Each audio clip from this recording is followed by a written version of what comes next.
with you some of the highlights of the various speakers today.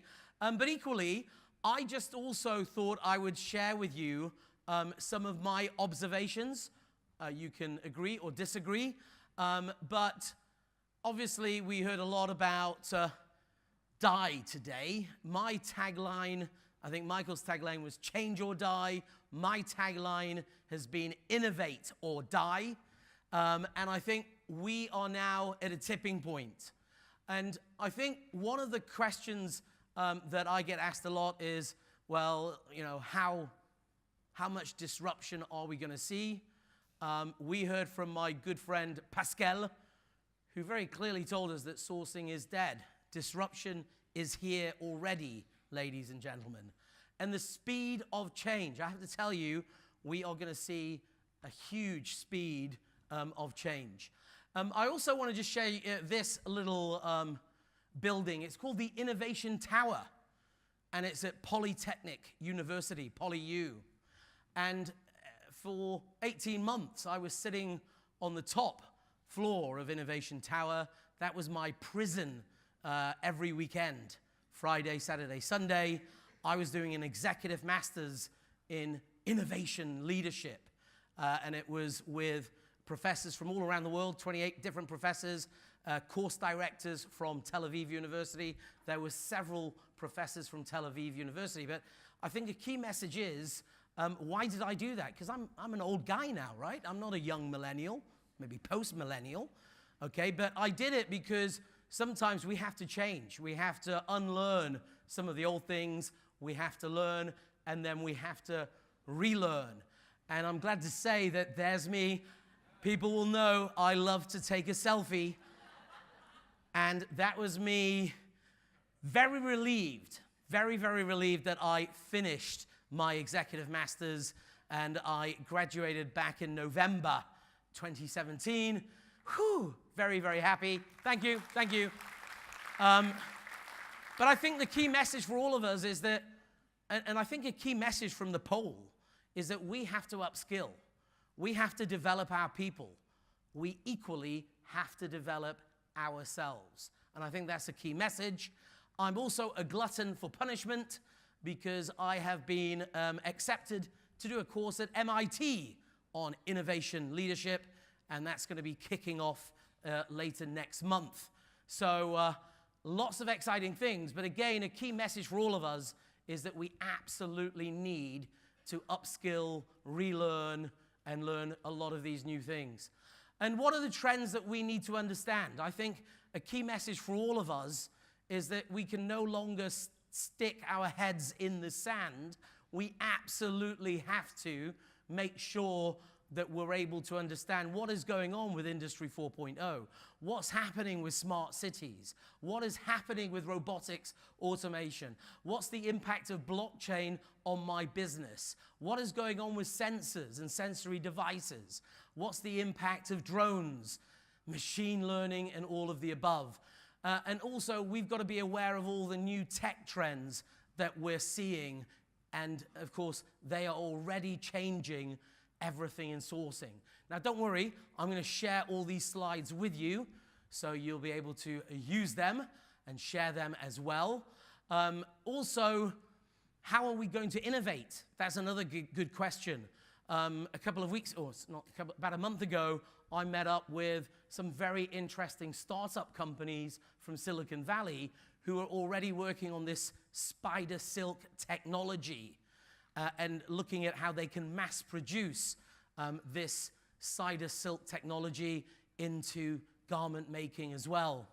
And also, this is an interesting one. This is Hito. This is a sensory, the new latest sensory shirt. Of course, manufactured by a Japanese company, but that Japanese company happens to be a very interesting company because it's not a normal fashion garment type company. It's actually NTT Communications. So NTT Communications now are going in and they're starting to manufacture these sensory devices because they are going to ensure that in the future, they are going to monitor everything that the drivers are doing. A fleet of vehicles, they're going to monitor the heart rates, the blood pressure, the alcohol levels of all of their drivers. And again, Anne-Laure has had to rush back to the office. Anne-Laure and I had a very interesting discussion about sobots. And of course, there is a lot of hype. There's a lot of hype about these startups and about the technology. So again, the question that we all need to ask ourselves is, which technology is the right technology? Because there is, of course, a lot of hype, a lot of marketing that's going on. And also, something else that perhaps is a sobering thought, and we heard this morning, I think, some very sobering pieces of news around human rights and sustainability and everything else. But 800 million global workers will lose their jobs by 2030. Now, that's not fear-mongering. That came out earlier this year by McKinsey Global Institute. Our friends at McKinsey put this out. So again, from a social impact side of things, what about the people? What about our people? Is it going to impact different sectors? This is a big question. And also, is it all about the speed? We keep hearing about speed, and I've got to tell you that a lot of my clients are really focused on this, and that is that, of course, now there are these new speed factories, our friends in Germany, rolling out these speed factories where they're able to make a pair of trainers in just 5 hours, a process that would have normally taken several weeks. And also, we are now living in a world of platforms. Alibaba is a platform. Amazon is a platform. And in fact, Anne-Laure and myself, we're trying to invite the Amazon guys to Made in Asia today, but they were too busy. We wanted to grill them about their future plans. And they're actually moving into Asia in a big way, and they're expanding significantly here in Hong Kong. So $25.3 billion, what does that represent? Any views? You're smart people. Pascal, you're a very smart Frenchman. What does that represent? A lot of money, exactly. Alibaba Singles Day. One day, November the 11th, on one platform, they were the Singles Day sales for 2017. 7 million. That represents the number of transactions on that one day, on that one platform. Quite staggering if you think about it. 75 billion represents the number of connected devices that we are going to see across our homes, offices, and workplaces in the next few years. Maserati, this is for our French Chamber colleagues. We hosted didn't we do a luxury symposium? Did we? We did, didn't we? We did a luxury symposium.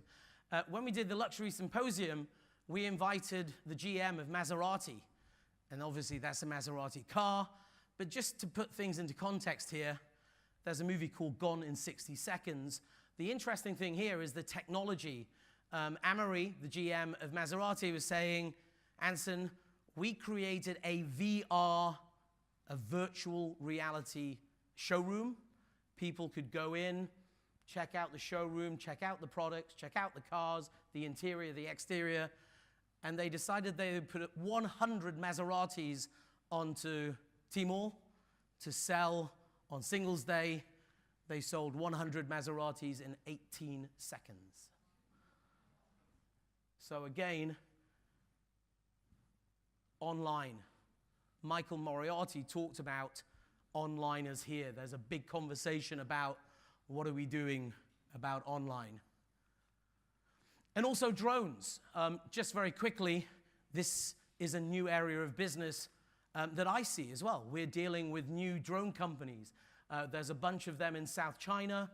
And last year, they shipped 3 million consumer drones in 1 year. Consumer drones. We're now talking to those companies about the commercialization of drones in terms of delivering all of those parcels. And JD.com, not Alibaba, but JD.com, already working on a plan to have distribution spots around 200,000 locations in mainland China, covering those tier 6 and lower tier cities and rural areas. And again, the impact of technology. We cannot ignore technology is here. And also strategic partnerships. I think we heard a lot about collaboration, strategic partnerships. I have a couple of good friends here from CK Hutchison, from the likes of A.S. Watson. Seb, how are you? But the interesting thing here is, again, the link up, the strategic link up with the likes of Ant Financial. And so again, we're seeing a lot of players coming together in these strategic collaborations. And this is a particular JV. And again, Google, Pascal, Google working with H&M to construct a custom dress based on personal data. And the technology companies now are also partnering with the other brands. So again, what are you doing about strategic alliances? And again, just some of the consumer trends, and what are those consumer trends that we are seeing and we all need to be aware of? Customer power or consumer power, empowerment. Absolutely, we heard it today. The millennials, those pesky millennials, they're everywhere, but they are growing. Analytics, right? Data is the new gold. Convenience, influencer marketing. Consumers today don't believe you as a brand. They don't believe you anymore. But they do believe the KOLs, right? The key opinion leaders. And I was talking to some of my colleagues last week who were telling me a very funny story that now the next level of KOLs is kid influencers. Is kids. Kids are now influencing, the way we buy. Would you trust the kids? I have a 13-year-old son. When I ask him, Josh, have you done your homework? Yes, Dad. I don't believe him. I don't believe it took him all of 7 minutes to finish all his homework. And again, building partnerships and collaborations, physical versus digital. There is a war going on. And again, as I said, how are we going to deal with all those millennials? The interesting thing is, if you look at China and India, 880 million millennials. If you look across Asia, millennials represent over 58% of the world's population of millennials sitting here in Asia, right? So that's a big number. And again, how can we compete in this mobile-first market? I asked everybody to help me to get involved on Connects Me, answer the questions. We spend hours and hours and hours on these devices today. WeChat now have 1 billion monthly active users. If you look at WhatsApp, that number's about 1.4 billion. So again, by the end of this year, there are going to be 5 billion mobile phones in circulation. We live in a mobile-first world. How are we going to change? How are we going to adapt? And again, Asian consumers are connected to absolutely everything, and they are constantly talking about you. They're constantly talking about the brands that you represent. And also, the Chinese luxury consumers. I just want to make a point here. 200 million overseas trips by 2020. Last year, that number kind of fluctuated, but it was around 120 million mainland Chinese overseas trips. That number is going to increase significantly. How are they going to impact the markets? And obviously, the traveling Chinese as well. Hong Kong has recently made a significant play to become the aircraft leasing hub of the world.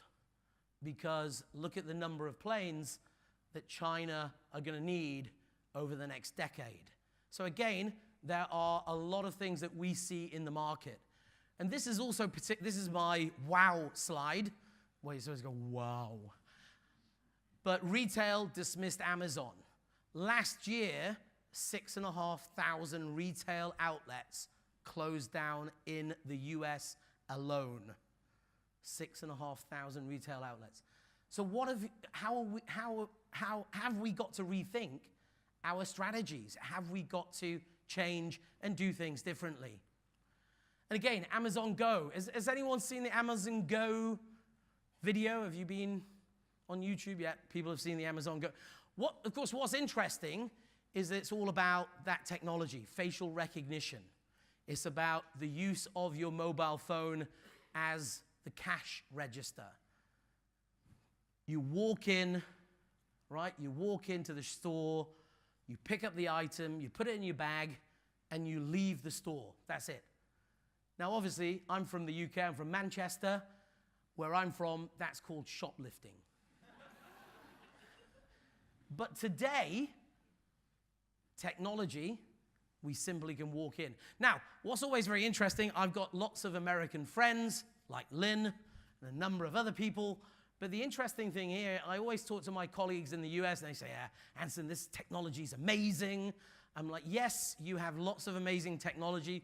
But here in China, equally, guess what? Alibaba have the same concept stores. They're rolling out the same types of things in terms of facial recognition, voice recognition. You saw the Alibaba video with the robots in the DC is here. So again, what new technology are you deploying? Alexa. Does anyone have an Alexa? Does anyone have? No? Well, I don't know, but people, Lynn's got one, right? You're a nerd. You're a bit of a geeky nerd type of person, right? What was funny, I don't know if anyone saw the social media last week. There was a huge debate because people were getting freaked out that they were having a conversation in their offices or home, and Alexa just started to laugh. And people were saying, oh my God, what's going on? And there was a lot of social media comments. So again, should we be worried about this new technology? And again, what I would say is in places like China now, we are seeing massive investment in areas such as AI, machine learning, artificial intelligence. Numerous reports saying that 180 billion renminbi is being invested in this area by the Chinese in terms of private equity, in terms of VC and corporates. And of course, we've got people like Baidu competing very ferociously with the likes of Google. So again, how can we benefit? We're now seeing new digital assistants that are coming into play in professional services. In the world of, for example, law, there is one called Ross, and all the leading law firms have already signed up to use Ross. But the question is, what are all those young law graduates going to do if they're being replaced by Ross? So again, I think there's a lot of questions that are unanswered. So we've got to be thinking about all of these things. Smart sensors, of course, big data, Industry 4.0, robotics, automation, AV. And we're going to see a rapidly changing landscape in sourcing and retail today, and its relationship with technology being the key driver. So let's not kid ourselves. Technology, it's that automation, it's the data as well. We've been hearing a lot of things about the data, and we're already seeing a lot of out-of-the-box thinking in terms of the use of accelerator programs, using those smart startups to work with us. The likes of Nanfeng are already changing. The Mills project will be coming online. They are, of course, repurposing one of their old textile mills in Qinwan and turning it into the latest retail experience. But equally, they're going to be nurturing the next generation of fashion designers and fashion-related designers.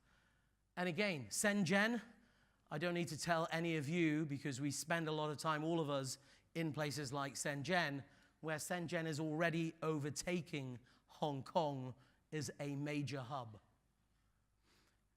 And really what I wanted to say is, this was a report from last year, but it's just, again, there's lots of reports. There's a KPMG information sheet in your bags with QR codes that you can scan on, but we have spent a lot of time interviewing hundreds and thousands of these senior executives. We've got to change our thinking. And how are you going to compete with the next generation of startups? I've got to tell you that every day I meet a lot of cool startups, and a lot of them have some amazing ideas. But of course, they need help. They need mentors as well to make it a reality. So what new disruptions are in sourcing are on the horizon? I want to quote my very good friend Pascal. And for me, the quote of the day at Made in Asia: sourcing is dead. Sourcing is dead. So obviously, Pascal, we're going to make sure, Emmanuel and the team, we're going to make sure that we send you one of those crowd-funded t-shirts in the future. And then, serving your clients today. If you remember, there were a few quotes today that I just wanted to reiterate. If you remember, Anne Law talked about the need to know, changing to knowing everything. The consumers, those young millennials. Anne Law also told us that we have to be brave, we have to be bold. We have to be prepared to welcome to the machine. We've also noted that we've got to move to a world of more equal partnerships, right? We have got to really talk about collaboration in the true sense of the word. So again, strategic partners with more collaborative processes. Speed to market is crucial. You've got to take a different view, but more importantly, you've got to act now, because if you don't change, you die. If you don't innovate, you die. If you stand still, you will die. Sourcing is dead. It's very profound. Pascal, I'm going to quote you in future conferences and meetings. And everything's changing.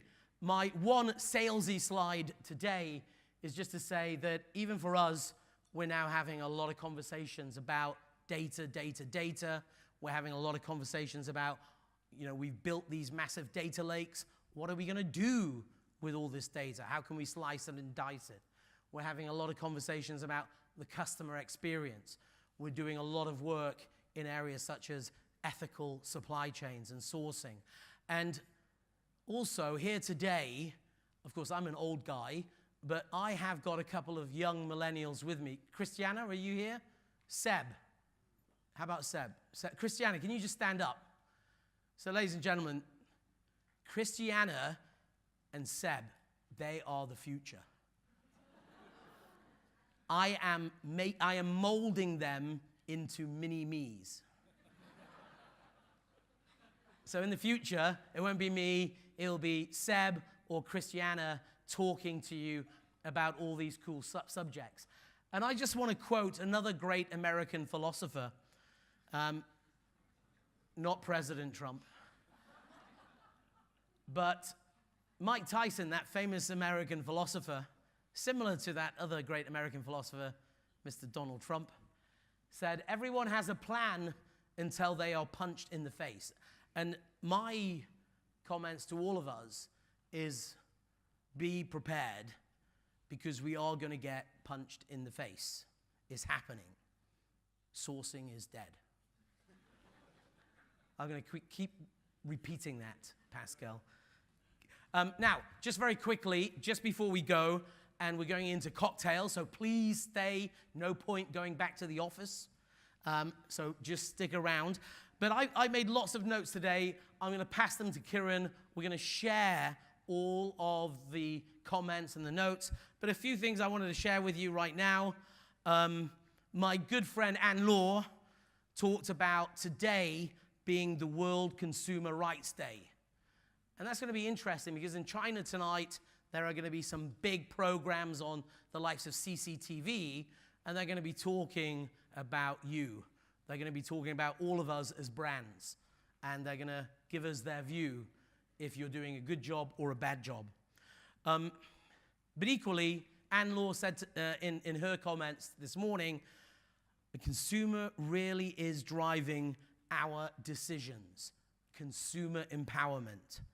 And I loved the quote about the fact that it was from a need to know to knowing everything. That's the mentality we are dealing with. She also urged all of us to please stop chasing the 5 cents, right? No longer about the cost. She also talked about some of these niche players like Sobots. Now, in Anne Law's terminology, if she's saying it's a niche player, it means they're rubbish. But, of course, there's a lot of things that are going on that we need to be aware of. Anne Law also said that, of course, we now need to sit down with our top 10 suppliers. We need to get their data. So again, data. Pascal very quickly said, and he played a very cool video, there are no rules in fashion. Brown shoes, totally okay. He also gave us a sobering thought about T-shirts consuming 2,000 liters of water. Wow. And he also talked about that we're now seeing more equal partnerships. And he also said that equal partnerships equal better business. So that's for all of us. Sharon Lim also said connectivity. She talked about we're going to see supply chains that are far more digitized in the future. We also need to take a look at other industries. We've got to look around to see what are the other industries doing. And she's now deciding where to stay simply by reading the ratings. But again, she talked about the need to move to a more collaborative process. Karen Hode, WWF. Karen, thanks for sharing your views and opinions. 5 million supporters. There's a lot of things going on. But again, a very sobering thought from Karen. We are living beyond the planet's boundaries. And here in Hong Kong, we are certainly living well beyond those boundaries. Transparency is imperative. Creating models of multi-stakeholders, co-creating social and environmental victories is about the future. We heard from my good friend, Ms. Koticha. Okay, I think I got that wrong. But she mentioned to us that the human rights movement is actually way, way behind the sustainability movement. Time has run out. She gave us a very clear warning. Time has run out. She also gave us some very sobering thoughts around 40.3 million people live today in modern day slavery. Whew. That's a huge number. But she also talked about some of these new global human rights accountability acts like the global Magnitsky Human Rights Act. And she also said that transparency is not accountability. She also referred to the Blackstone boss who said it shouldn't just be about profitability, it should be about a company's social impact. And then Catherine from Crystal Group talked about that we need to strike a balance across social and environmental impacts. She also said that from her perspective, you always wanted a very low price. So again, she also asked, how can we win the hearts and minds of our workers? And then, of course, Edwin Kay, lots of great insights, lots of viewpoints. Something is wrong. That's what he said. We are suboptimal. We are all suboptimal. But he also talked to us about consumers. I think he was talking about millennials, obviously. But he was talking about the consumers, saying that the consumers now want purpose, authenticity, and transparency. And again, more than anything else, we need partnerships. And he also warned us that there is a tsunami of data coming. So beware. We had a lot of other views. Michael Moriarty, of course, talked about the world is getting smaller. Technology is here to stay. The average Fortune 500 company is spending $12 million on cybersecurity. And he said the problem is speed. Okay? And he also said that 800-pound gorilla in the room is online. And his tagline, he must have copied from me, he said, change or die. That was his views. And then we had Duncan Wong talking about blockchain. Blockchain is basically a database, and it's a database that's duplicated over hundreds of computers. So again, lots of great material. We had Lily Bao talking about a number, of course, interesting innovation and automation. She's also reminded us that the world is changing every day. And of course, from our panel discussion this afternoon, hosted by my good friend Kiran, we also heard that we need to listen to our customers. Ladies and gentlemen, I have got lots of notes. I will make sure that we pass all of that on to Kiran and the team. I have to say, it's been a pleasure. It really has been a pleasure. This is by far the best conference made in Asia, here, I think, in Hong Kong, here in the region.